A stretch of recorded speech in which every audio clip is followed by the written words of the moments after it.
2022년 11월 9일 제2주차 수요 가정예배를 하나님 앞에 드리시겠습니다. 우리를 구원하신 아버지 하나님, 우리를 위해서 어린 양으로 그 피를 흘려주셨던 예수 그리스도 보혈의 피를 생각합니다.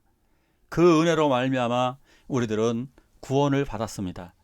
오늘도 하나님 앞에 예배할 때 예배하는 자녀들에게 성령으로 인쳐주시고 그 은혜를 깨닫게 하여 주시옵소서. 예수님의 이름으로 기도하옵나이다. 아멘. 사도신경으로 신앙 고백하십니다. 전능하사 천지를 만드신 하나님 아버지를 내가 믿사오며 그 외아들 우리 주 예수 그리스도를 믿사오니 이는 성령으로 잉태하사 동정녀 마리아에게 나시고 본디오 빌라도에게 고난받으사 십자가에 못 박혀 죽으시고 장사한 지 사흘 만에 죽은 자 가운데서 다시 살아나시며 하늘에 오르사 전능하신 하나님 우편에 앉아 계시다가 저리로서 산 자와 죽은 자를 심판하러 오시리라. 성령을 믿사오며 거룩한 공예와 성도가 서로 교통하는 것과 죄를 사하여 주시는 것과 몸이 다시 사는 것과 영원히 사는 것을 믿사옵나이다. 아멘.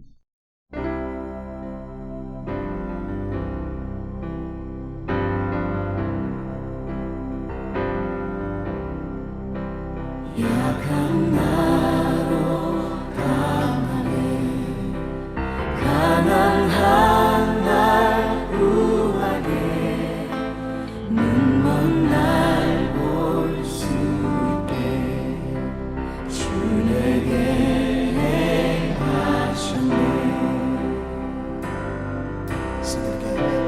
약한 나로 강하게 가난한 날 구하게 눈먼 날 볼 수 있게 주 내게 행하셨네.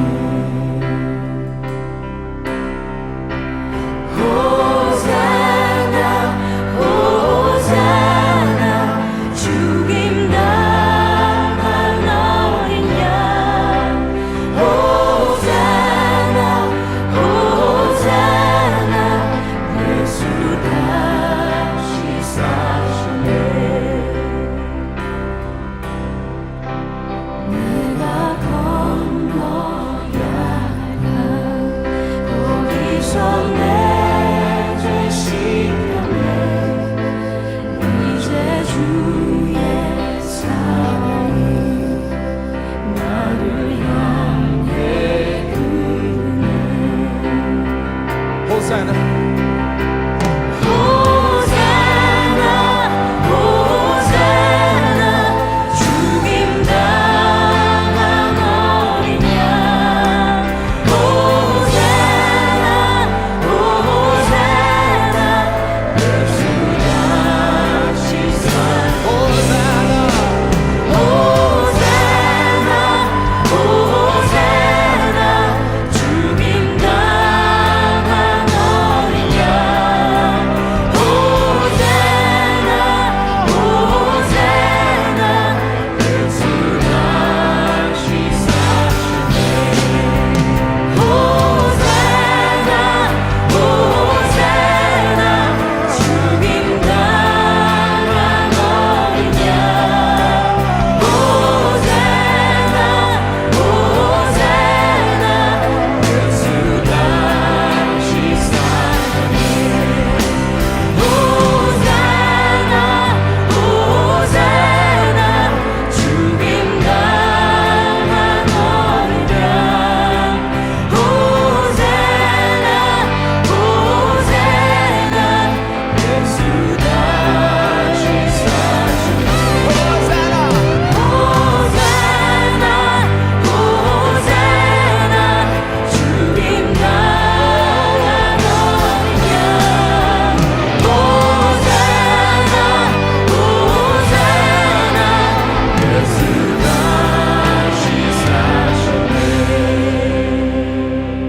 할렐루야.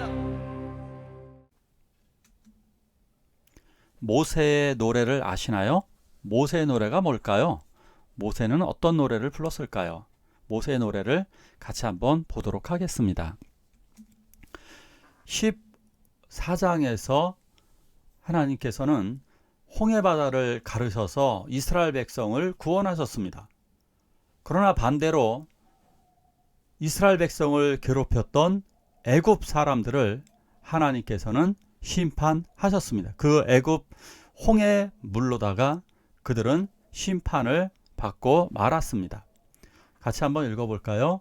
이때에 모세와 이스라엘 자손이 이 노래로 여호와께 노래하니 일러스되 내가 여호와를 찬송하리니 그는 높고 영화로우심이요 말과 그 탄 자를 바다에 던지셨음이로다. 여호와는 나의 힘이요 노래심이요 나의 구원이시로다. 하나님의 구원을 이스라엘 백성들은 처음으로 찬양을 합니다.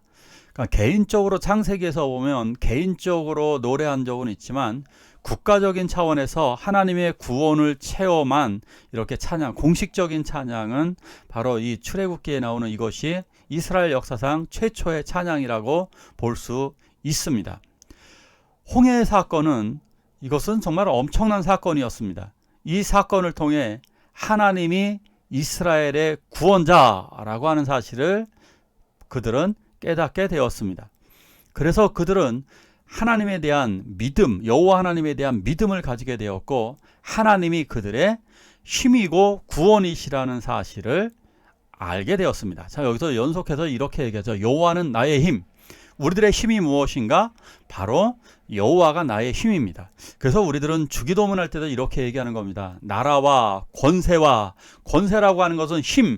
그 힘이 우리들이 어디서 힘을 얻느냐?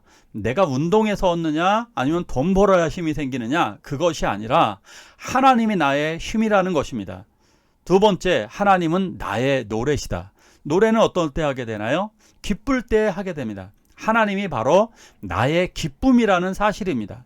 그리고 나의 구원, 하나님이 나의 구원자이시라는 사실을 이스라엘 백성은 알게 되었던 것입니다. 여기서 보니까 4절 5절을 보니까 이렇게 그들의 찬양의 내용에 이렇게 이야기하죠. 바로의 병거와 그의 군대를 바다에 던지시니 이렇게 말씀하고 있습니다.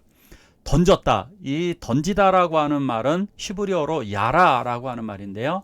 이 야라라고 하는 말은 그 창을 던지듯이 세게 내던지는 것을 이야기합니다. 사람을 죽일 때 우리가 좀 착각하는 것들이 하나 있는데 약간 군대에 대해서 좀 잘 모르시는 분들은 칼을 왜 영화 같은 데서 보면 휙휙 조금만 휘둘러도 그 사람들을 죽일 수 있잖아요. 그런데 생각보다 더 세게 휘둘러야 됩니다. 활도 마찬가지입니다. 더 강하게 당겨야 사람이 죽습니다. 창도요, 아주 세게 내던져야 사람을 죽일 수가 있는 것입니다. 그러기 때문에 던졌다라고 하는 것은 아주 강한 힘으로 던져야만 하는데 하나님께서는 이스라엘의 대적이고 이스라엘을 괴롭혔던 애굽의 군대를 세게 바다에 내던지셨다. 이러한 의미가 되는 것입니다. 사실상 이스라엘과 애굽의 군대는 아주 비교할 수가 없습니다. 어느 수준이라고 이야기할 수 있을까요? 지금 영화에서 뭐 수리남 이런 영화가 나오죠. 수리남은 뭐 인구가 50만 정도라 그랬나요? 아주 작은 나라입니다. 그런데 이 수리남 정도와 미국과의 싸움 뭐 이렇게 보시면 될 것 같아요. 미국과 수리남의 싸움은 어떻게 될까요? 그런데 하나님이 그 강력한 군대를 수장시키셨다는 사실입니다. 이들은 그들이 믿고 있었던 강력한 이 전차가 돌처럼 쉽게 가라앉는 것을 볼 뿐이었습니다. 자, 하나님께서 아무리 강한 나라라 할지라도 그들이 가지고 있는 탱크나 그들이 가지고 있는 비행기나 그들이 가지고 있는 미사일, 핵폭탄 이러한 모든 것도 하나님께서 그들을 심판하시면 그들은 철저하게 이렇게 멸망하고 말 것입니다. 하나님은 우리를 강한 군대로 만들어 주셨습니다. 어떻게 강한 군대로 만들었을까요? 우리나라 군대는요, 사실상 일본이나 중국한테 밀리지 않습니다. 북한 정도는 쉽게 압도합니다. 하나님은 우리를 강한 군대로 만들어 주셨습니다. 하나님이 우리의 힘이기 때문입니다. 그 요인은 우리가 기도했고 하나님은 우리들의 기도에 응답하셔서 은혜를 베풀어 주셨기 때문입니다. 자, 이런 결과가 이루어지게 되니까 애굽 백성들이 수장되었다는 사실, 이스라엘 백성들이 애굽을 이기고 나왔다는 사실, 그들의 목적지가 어디냐? 바로 블레셋 주민이 살고 있는 가나안 땅, 그 인근에 거하고 있는 에돔, 그 옆나라입니다. 오른쪽 옆나라와 모압도 옆나라입니다. 이 이웃 나라들이 어떠한 일이 벌어지느냐? 이 사건 때문에 떨고 두려움에 사로잡히고 놀라고 낙담하게 되었습니다. 하나님께서 구원하신 이 홍해 바다를 가르고 구원하신 것이 이렇게 커다란 역할을 합니다. 이집트의 10가지 재앙을 일으켜서 나온 것만으로도 이미 엄청난 건데, 거기서 더 두려운 이야기, 그들은 홍해 바다를 가르고 나왔답니다. 그리고 그들의 하나님이 그 바다에 바로 이집트의 강력한 군대를 다 수장시켜 죽이셨다는 사실입니다. 이 소식에 가나안 땅에 살고 있었던, 이스라엘 땅에 살고 있었던 블레셋 주민과 이웃 나라들은 두려움에 떨 수밖에 없었습니다. 그들은 고대 시대에는 이런 생각이 있었습니다. 그들의 싸움은 신들의 싸움, 즉 그들의 패배는 신들의 패배인 것입니다. 이집트의 신들, 이집트의 태양 신들은 패하고 말았던 것입니다. 최종 승리자는 결국 여호와 하나님이 승리자이심을 알게 되었던 것입니다. 자, 또 하나 좋은 뉴스, 알고 계시는 분들은 다 아실 거예요. 2021년도에 대한민국이 만장일치로 선진국에 지칭되었습니다. 이제 대한민국은 중진국도 아니라 완전한 선진국입니다. 이게 왜 대단하냐 하면 식민지 국가 중에 유일합니다. 영국이나 독일이나 프랑스나 포르투갈, 스페인, 그리고 일본에 이르기까지 굉장히 많은 국가들이 식민지 전쟁을 일으켰습니다. 그래서 많은 국가를 식민지로 삼았습니다. 근데 그 식민지 국가들 중에 어느 나라도 선진국에 되지 못했는데 한국만이 유일하게 선진국이 되었습니다. 왜 이렇게 되었을까? 바로 하나님께서 우리를 그렇게 만들어 주셨기 때문입니다. 대한민국은 누구나 알듯이, 많은 분들이 알듯이 기독교 대통령으로부터 시작했던 나라입니다. 즉 우리 대한민국의 건국 이후 기도하는 분들이 정말 많았습니다. 기도할 때 대한민국은 강한 국가가 됩니다. 그러기에 다시 무릎 꿇고 하나님만 바라보아야 될 것입니다. 같이 읽을까요? 아론의 누이 선지자 미리암이 손에 소고를 잡음에 모든 여인도 그를 따라 나오며 소고를 잡고 춤추니 미리암이 그들에게 화답하여 이르되 너희는 여호와를 찬송하라. 그는 높고 영화로우시며 말과 그 탄자를 바다에 던지셨음이로다 하였더라. 19절까지는 1절부터 19절까지 이 15장에서 1절부터 19절까지는 모세의 노래입니다. 그리고 20절부터는 20절과 21절, 여기서는 바로 미리암 21절이죠. 21절은 미리암이 그 찬양을 화답하는 노래입니다. 자, 이렇게 좀 이해하시면 되겠습니다. 앞에 19절까지는 남자들이 합창으로 부르는 겁니다. 그러면 함께 21절을 여자들이 함께 합창으로다가 이렇게 맞이해서 부르는, 화답하는 노래인 것입니다.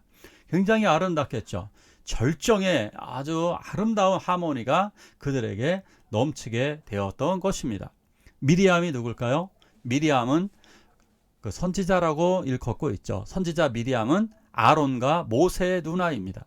그가 선지자로 부름을 받고 찬양의 은사를 받아서 그는 자기가 여성들을 이끌고 그들 여호와 하나님의 구원을 찬양을 하고 있는 것입니다. 자, 모세의 노래를 아시나요? 모세의 노래. 자, 모세의 노래는 구원의 아주 기쁨의 노래였습니다. 이들은 춤을 추면서 이 노래를 불렀습니다. 그래서 이 노래를 유대인들은 회당에서 부릅니다. 이 노래가 또 언제 등장하는지 아십니까? 이 노래는 요한계시록 15장에서 또 등장하고 있습니다.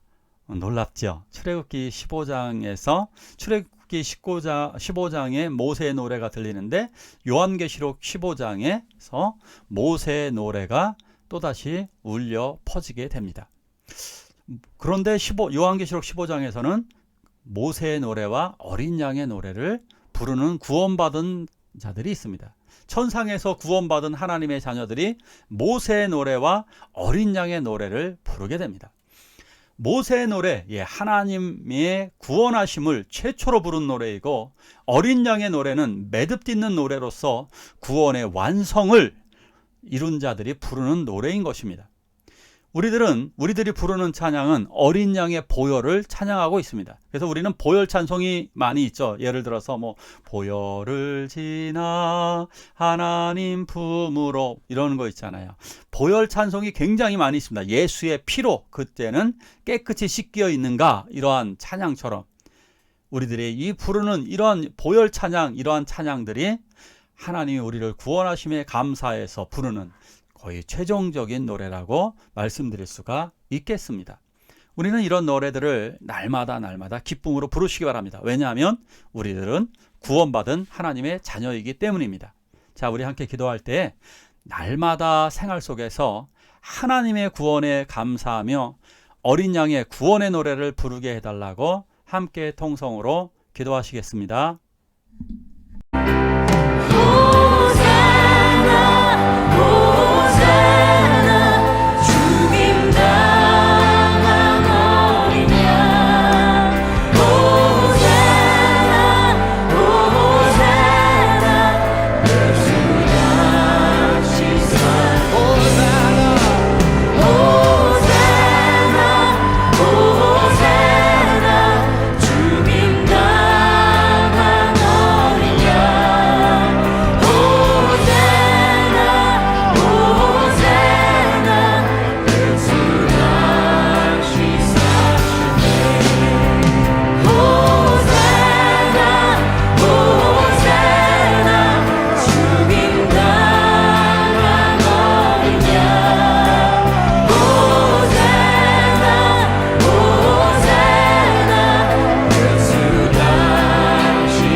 주기도문으로 예배를 마치도록 하겠습니다. 하늘에 계신 우리 아버지여, 이름이 거룩히 여김을 받으시오며 나라가 임하옵시며 뜻이 하늘에서 이룬 것 같이 땅에서도 이루어지이다. 오늘날 우리에게 일용할 양식을 주옵시고 우리가 우리에게 죄지은 자를 사하여 준 것 같이 우리의 죄를 사하여 주옵시고 우리를 시험에 들게 하지 마옵시고 다만 악에서 구하옵소서. 대개 나라와 권세와 영광이 아버지께 영원히 있사옵나이다. 아멘. 호산나